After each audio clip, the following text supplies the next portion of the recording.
Hello, welcome to Into the Fire, a Burning Coal Theater Company podcast series.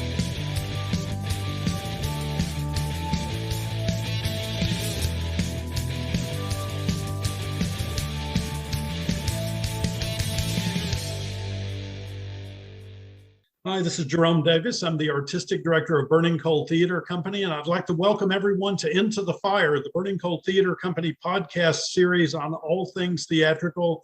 Joining us today is a longtime Burning Coal actor and teacher at William Peace University, and mother and wife, and many other things that I suspect I don't know about, but she does, and so she's going to tell us about it. Jen, welcome to Into the Fire. Hello, Jerry. I'm happy to be here. Excited. Well, I am too. I'm happy to have you back. There was a short period of time where you were missing from our stage and doing these things that people do sometimes involving raising families and all that stuff. But we're happy to have you back, and particularly happy to have you back in Carol Churchill's two short plays, What If Only, and Air. Yes. The first of which is a U.S. premiere, and the second of which is a world premiere. So we're delighted to have you in that. But let's start earlier on. Jen, you moved to Raleigh, what, 15 years ago, maybe, from Atlanta? Is that correct? I did. So I moved here from Atlanta in 2003. Wow. So yeah, about 19 years now, I guess, or 18 years, yeah. And Yeah. I had taken I take a hiatus periodically from theater, and I had just taken a 5-year kind of sabbatical from acting. And then I came here and I had just a part-time job and teaching at Wake Tech. And then I was like, I'm really missing acting. And I saw an ad for Burning Coal and I went, and that's the rest is history, right? I seem to remember auditioning in the little warehouse up in North Raleigh. Is that? Yes, the one that's up in North Raleigh. We were there the other day. It's Yeah. still an alive and kicking space. Well, I think some of the same dust is there now that was there when you first I completely auditioned. agree. My apologies for that. No, I love that space. Well, thank you. I appreciate it. The first thing I think that you did for us was Pentecost. Is that correct? No, the first thing was it was really fascinating. It was I think it was called Safe House. Oh, Safe House, yes. Jody McCullough from Duke. Jody Is it McCullough? Yep, from McAuliffe from Duke University. Yeah, and it was me, and I got to play a cultural attaché, Mhm. and it was with Derek. Remember Ivey Derek? was in it. Yeah, absolutely. What's Derek's last name again? Derek Yeah, Ivey. He's a fantastic actor, and that was my first acting in Raleigh. And I thought, goodness gracious, people can act here. I mean, he was so phenomenal. It was just such a treat to work with him. That And was with Jody. Jody's brilliant. Yeah, she works a lot, and so does Derek. Yes. Now, Jen, that was at the Kennedy Theater. Yes. In the back of the Duke Energy Performing Arts Center.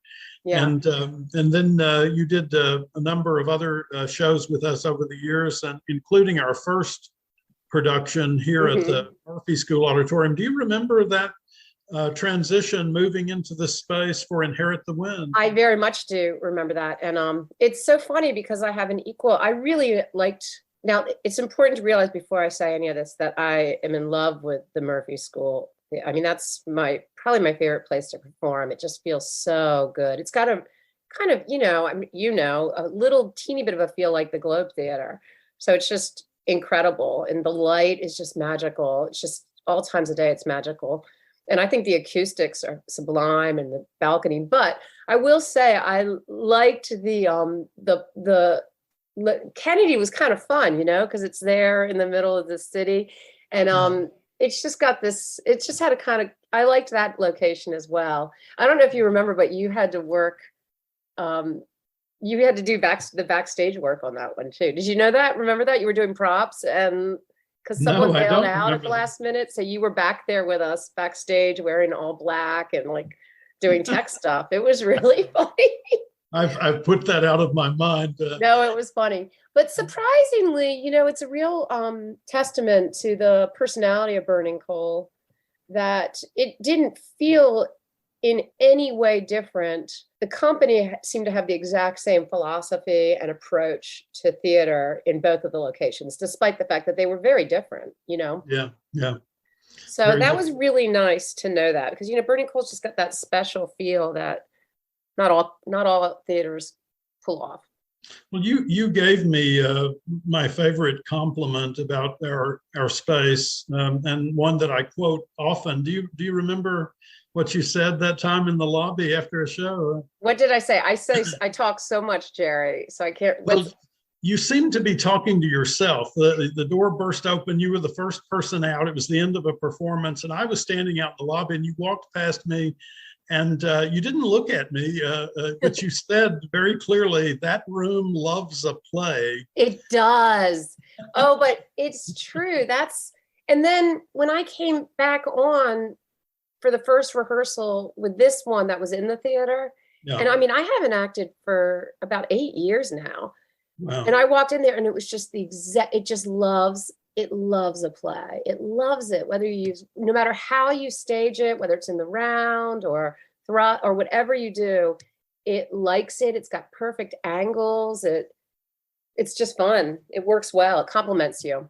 You mentioned the Globe earlier, Shakespeare's Globe in London. You have worked in Shakespeare theaters before, especially in your pre-Raleigh life. Yes. Can you tell us a little bit about that, about the work that Yes. you did there and elsewhere? Well, that is really, Jerry, I probably have told you this before, but that's really what drew me to theater in the first place. I'd always been an English person, and I had kind of wanted to be a journalist. I'd been on the newspaper at my school, but then one day I bet a lot of people have this story they could tell. I'm going to start from the beginning and then go quickly to the end, which culminates with Burning Coal. And we had to do a monologue in my English 11 class, and I did Lady Macbeth, and I just remember it just felt so good, those words coming out of my mouth. And I was just like, oh my gosh, this feels perfect. It's kind of like the theater loves a play. My mouth loves Shakespeare's words and writing. And it just felt like there was just a fluency and a rhythm and just a relationship that I had with Shakespeare that I just personally felt. I felt comfortable and at home with it.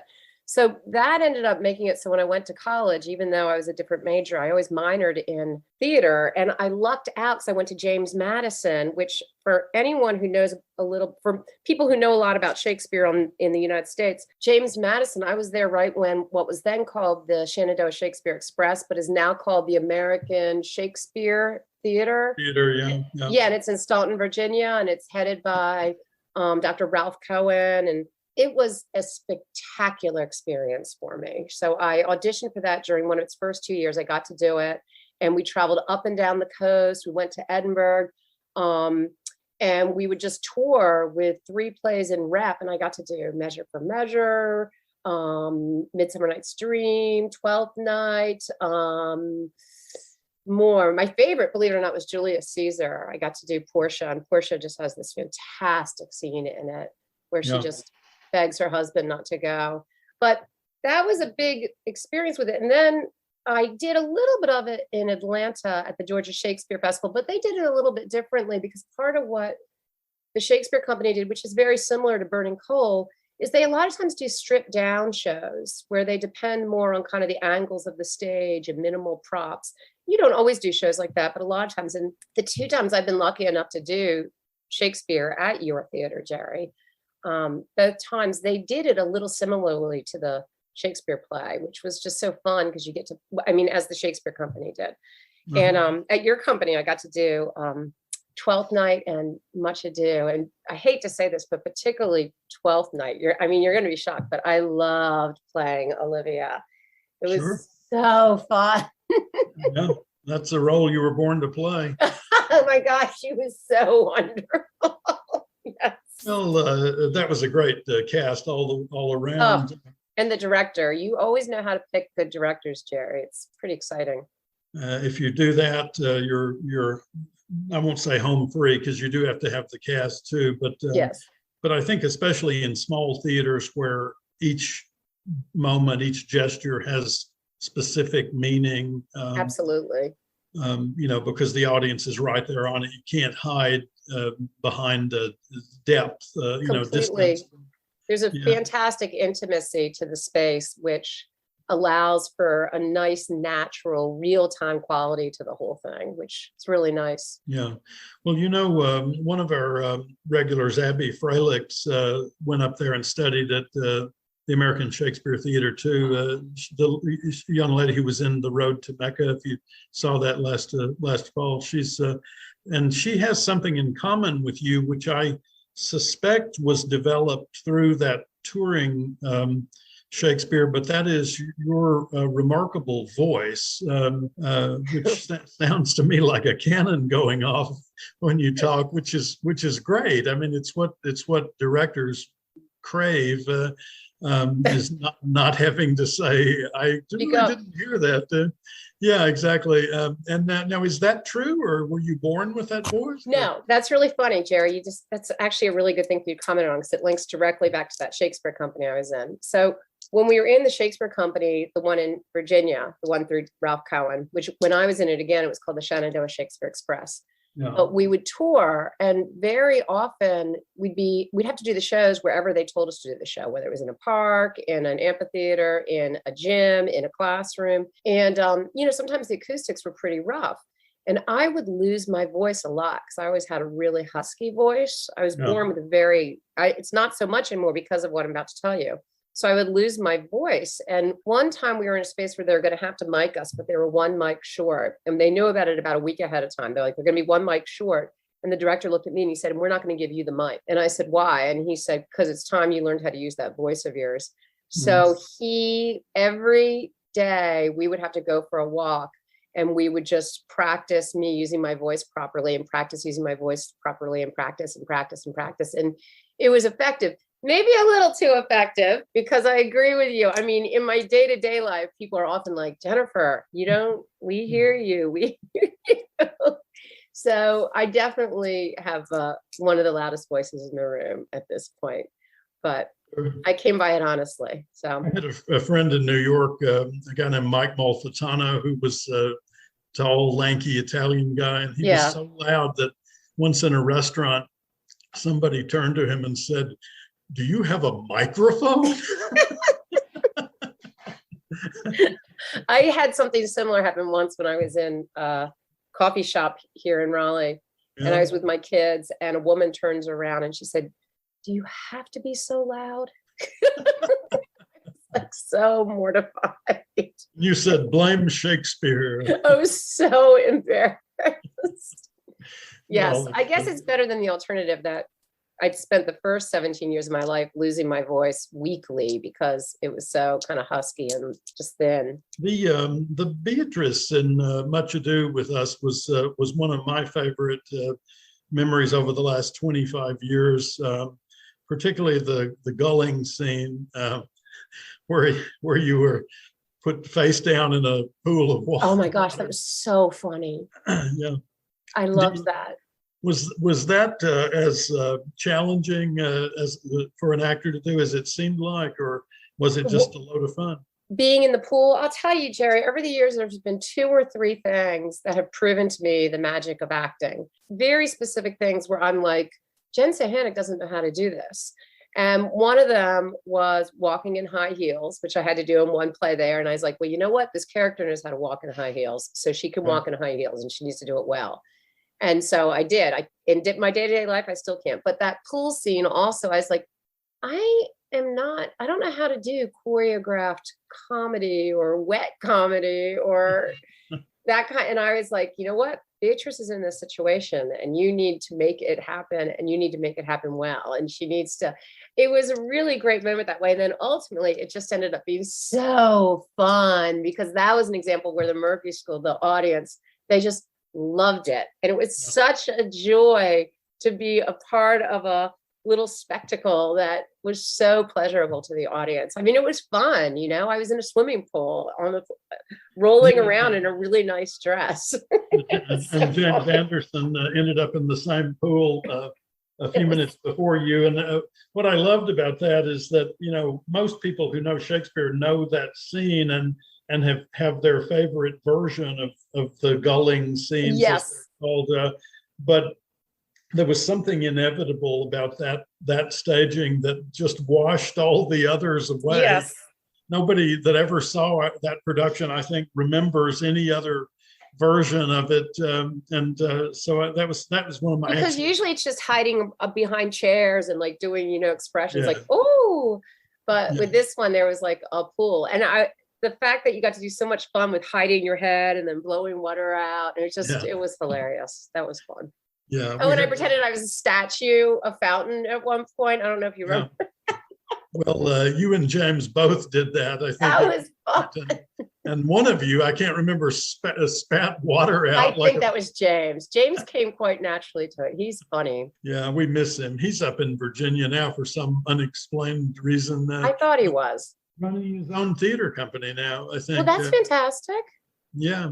He's in a fairly small town in Southern Virginia, but he's been doing it for 5 or 6 years now. Jen, so it started through a love of language, and particularly through a love of Shakespearean language. Yes. Had you had any thought of acting before that? Not really. Jerry, you're gonna laugh, and you're allowed to laugh at this. I'm actually super shy. Like whenever I do my sabbaticals from acting, I know it's crazy, but I'm a really, really, really shy person. So I'm really socially awkward, Jerry. I mean, these are real secret things that everybody knows, but I still act, we all act like it's a secret. But I'm one of the most socially awkward people I know. So as a result, probably early on, Jerry, I definitely lived up to the all the world's a stage thing, because I had to learn how to talk to people. Now, anytime, Jerry, I say this to anyone, everyone says, it's the same for everyone, Jennifer. And I'm like, I don't think you understand. I have low-level panic attacks. So I guess, Jerry, what I'm trying to say is, after being tremendously shy and just socially terrified all the time, right around 8th grade, I was like, you've got to learn how to do this. You've got to learn how to interact better with people. So I just started really observing people and taking notes. And I was like, ask questions, listens to answers. People like when you laugh at what they say. And so I'm probably defining right now that I have maybe possibly an undiagnosed special need, which is okay. I'm okay with that. But long story short, I think in a weird way, it was just a natural transition once I was more comfortable socially, then to take those skills I'd honed though and put them in the field of theater. I will admit, Jerry, I'm not much of a singer or a dancer. And so I never was drawn to that because I can't. We're doing Spoon River in our summer camp this year. We're going to be. I saw that on the sign outside of the theater, right? Yeah. Yes. We're going to do it with the aerial company that worked.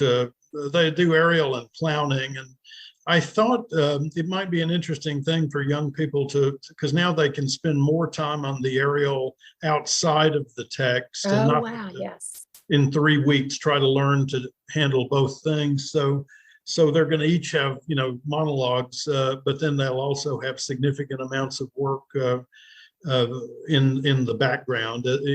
So I think it's a good fit. But I also feel like right now it's kind of a interesting thing to think about the people who have passed on, yes. moved on as we hopefully, knock on wood, come out of the pandemic. Because all those poems are their tombstone, or what they have either written on there or just what they're saying from the dead. So yeah, that's really perfect. The voices of the dead. I love that. Yeah. I think that's one of my favorite poems is in Spoon River. Yeah. Hopefully they'll do it.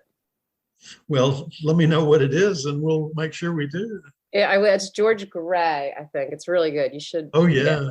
He's the one about the boat, and he wants to live life. He looked at he never sailed, and he's like, I wish I'd live life. You've got to do it and go out there and open your, I don't know. It's really beautiful. It sounds like you're not making that mistake in your life. I don't think so. I try not to, Jerry. I work really hard to try things. and then commit myself to them. Has COVID hurt you in terms of what you want to do, or how your family has been able to do the things they wanted to do as a unit? I know your children are growing now. They are. They're now 16 and 14. They're really amazing. I'll tell you, it's funny. I could comment professionally. I actually, frankly, was probably one of the few professors that enjoyed it, because I really loved teaching through Zoom and interacting with the students that way and using the chat box and the breakout rooms. So I actually kind of thrived through that Zoom hybrid. It was really great for me, especially because, remember, I mentioned I always was a little shy. Believe it or not, even though I'm a professor, I get kind of nervous in front of my classes. So it was a really nice way to teach with complete being comfortable and not feeling insecure, so it was great professionally for me. I really enjoyed it, frankly. Again, all of this you need to keep in mind, despite the fact that it was an extreme tragedy. As far as the family goes, I will tell you, my children will completely disagree with what I'm about to say.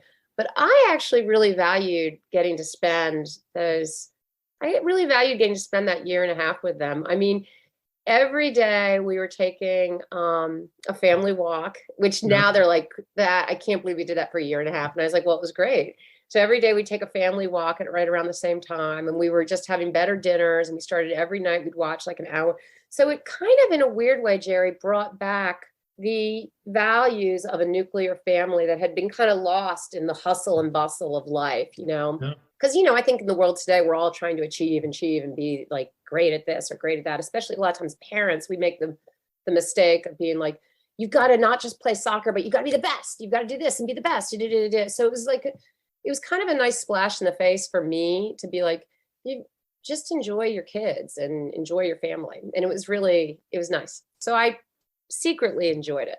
I'm glad to hear it. I think you're not alone with that. A lot of people had a similar experience. Simi and I were walking. She's been working from home since almost from day one of the pandemic. Yeah. We were walking through our neighborhood 3 times a day. I was getting like 15,000 steps a day. That's fantastic. Yeah. I haven't kept it up, but I do want to say, I do think it wasn't great for their age, because at their age, as everyone knows, they got to have that social interaction. And I think, so I was very grateful once they could go back to school, because I was like, they need to be with their peers. So that was good. Yeah. I agree. Yeah. What do you want to do going forward? What would you like to do as an artist, as a teacher, as a person? Well, Jerry, let's think. I have a couple things I want to do. I don't know if okay, so do you want me to talk about theater stuff first, or? Yeah, whatever's on your mind. I really have enjoyed this experience coming back to theater after 8 years. Like I said, it's not the first time I've taken basically a big break from theater. And I always find when I come back, I remember why I love it so much. Particularly this one. It's such a treat doing Carol Churchill. It's such a treat working with Anna. She's such a good director. And Mark, it's just really fun. I love acting, especially in really smart plays like this that have a nice conversational and performative quality to them. I just like it. It feels good. I like language. I like acting. I always forget that I like acting, Jerry. It's funny, but I do. I think it's fun. It feels good. It's like, it just feels good. So I have enjoyed doing this little thing with the acting, and it's made me realize maybe it wouldn't be so bad to do some acting periodically, but so that's the acting thing.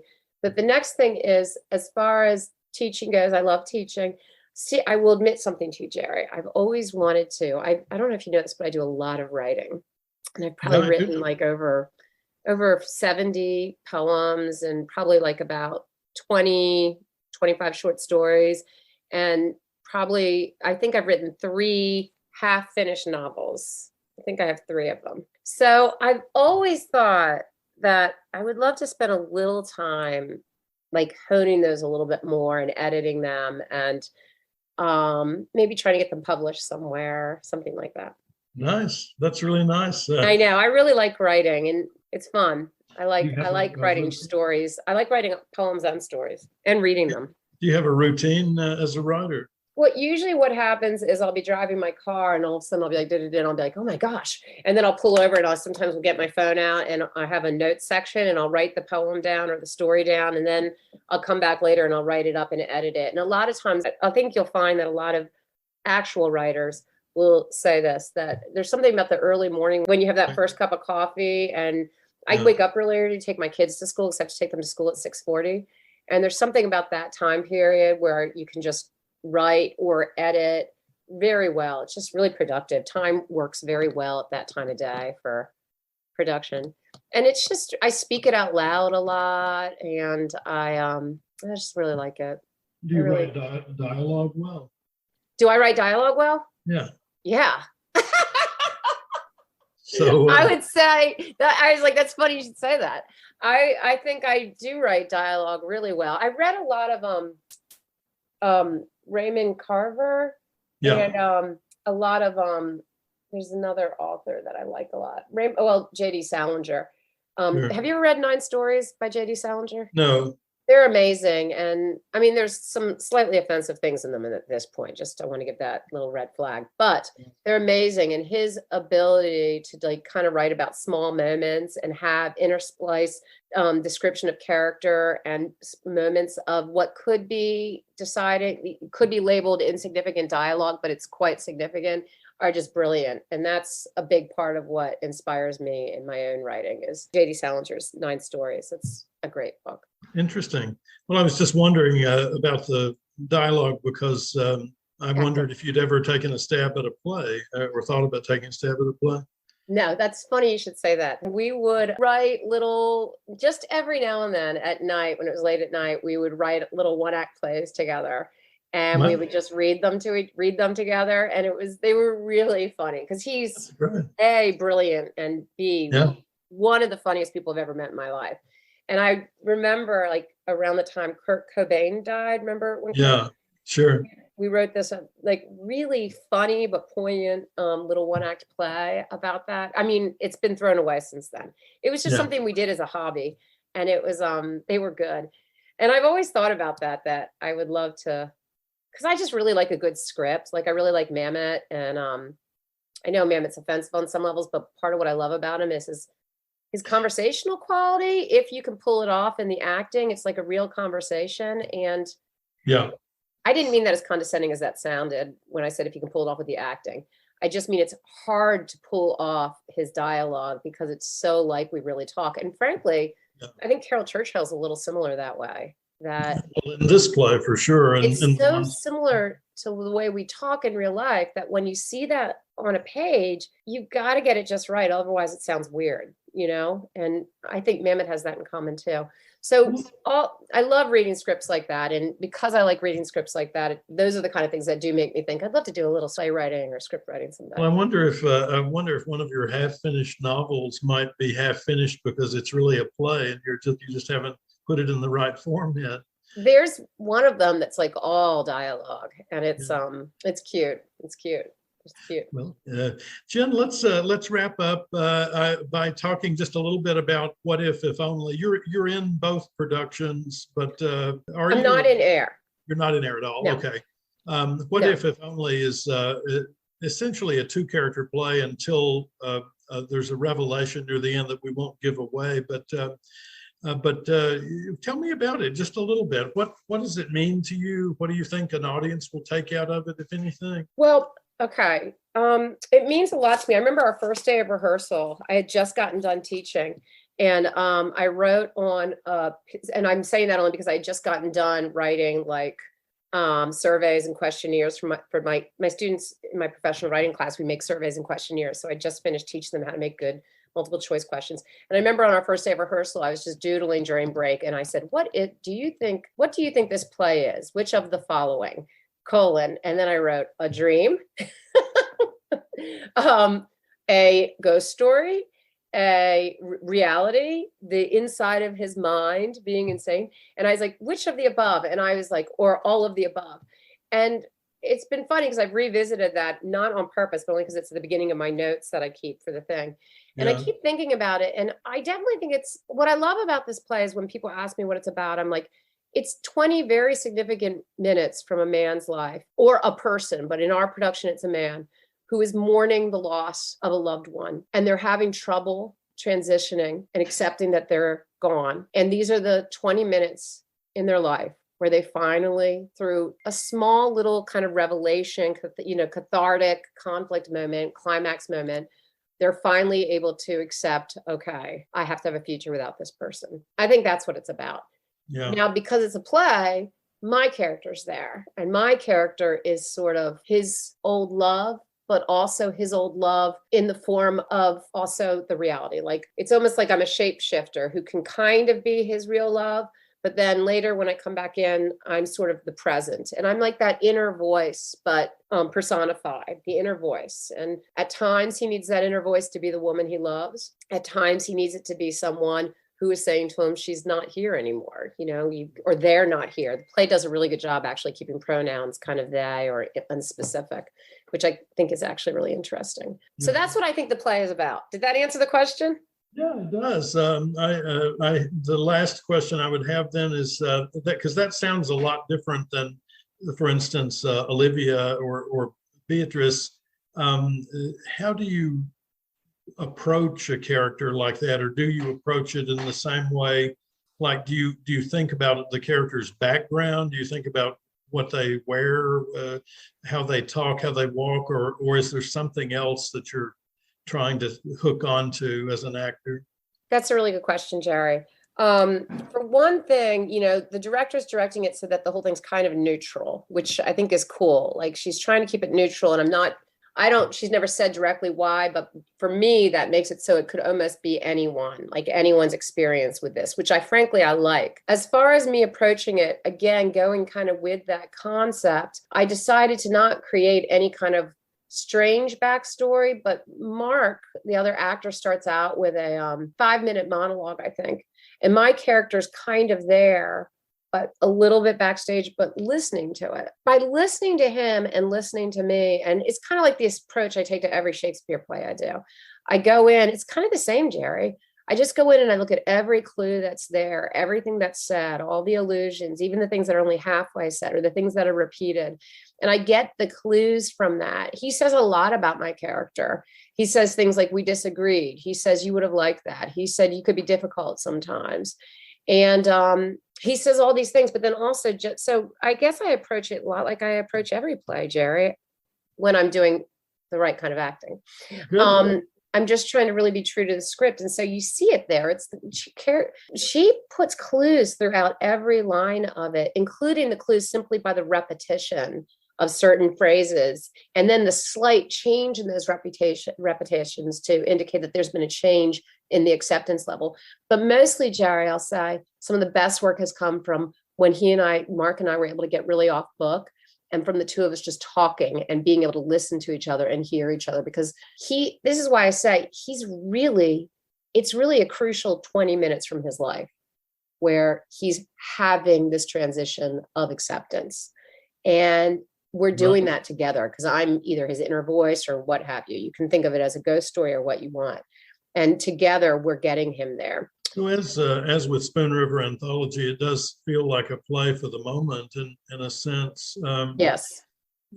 Jen, it's something I'm very much looking forward to. I've deliberately held myself out of the equation because I do trust you and Mark and Anna tremendously. Yes. And, I had seen the production over in London, and I didn't want to smear it with my memories of yes, it. Yes. See what artists would make of it. I know we're out of time here, but Mark and I, one thing we've said, and talked to Anna about it, is that it's funny because more than most plays I've ever done, there's a million different ways you could do this one. And pretty much he and I have agreed that anyone could play these two roles, anyone.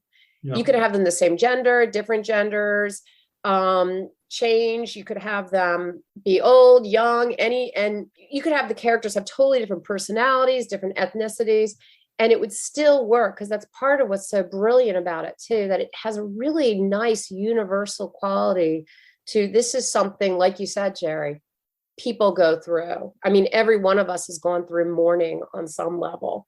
And whether it's been difficult to mourn, difficult to let go, difficult to move forward. And when we've moved forward, we've been changed, maybe for the better, maybe for the worse. But we've moved forward ideally. And that's a big part of what this play is about, moving forward, not fooling yourself into thinking it's going to be better or worse, but moving forward. And I do like that. And I agree with you. It's very timely. Very timely.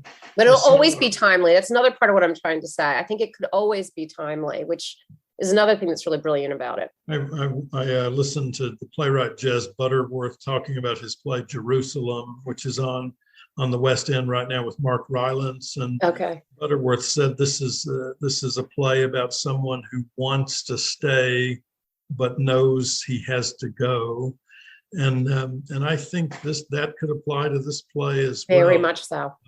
And that's pretty broad. That's pretty open-ended. It's very broad. It's not a human being who hasn't had that experience, or if they haven't, they will. They will. Gonna, And I agree with you, because it's also one of the hardest transitions to do, because a lot of times you're making that transition involuntarily and abruptly. Yeah, and abruptly. So it's kind of great. It's got that whole existential quality, not to sound goofy, but a lot of times people say just that you've got to, no matter what your existence are like, part of how you can be happy is if you can find the happiness in the circumstances you were given. No matter what they are, find the joy there. Find some level of meaning, not even joy, but some level of meaning. And I like that. I've always thought that was really nice. I've always thought that was a really nice sentiment, finding some meaning in something. Yeah. No matter what it is. Martin Luther King Jr. said, if you're going to be a street sweeper, be the best street sweeper. Exactly. Yeah. He said it much better than I did. I love that. That's exactly what it is. That's why we have the edit capacity here at the podcast. Jen, this has been great. I'm looking forward to seeing you on our stage again. And the plays are What If Only, and Air, two very short plays, runtime about 35 minutes total, by Carol Churchill, the great playwright Carol Churchill, starring Bart Filiacci and Jen Suchanec. And that is June 9th through the 26th at Burning Coal Theater Company. Tickets at burningcoal.org or 919-834-4001. Jen, thank you so much. I appreciate it. I appreciate your time today as well. And I look forward to seeing you at the show. Absolutely. Thank you, Jerry.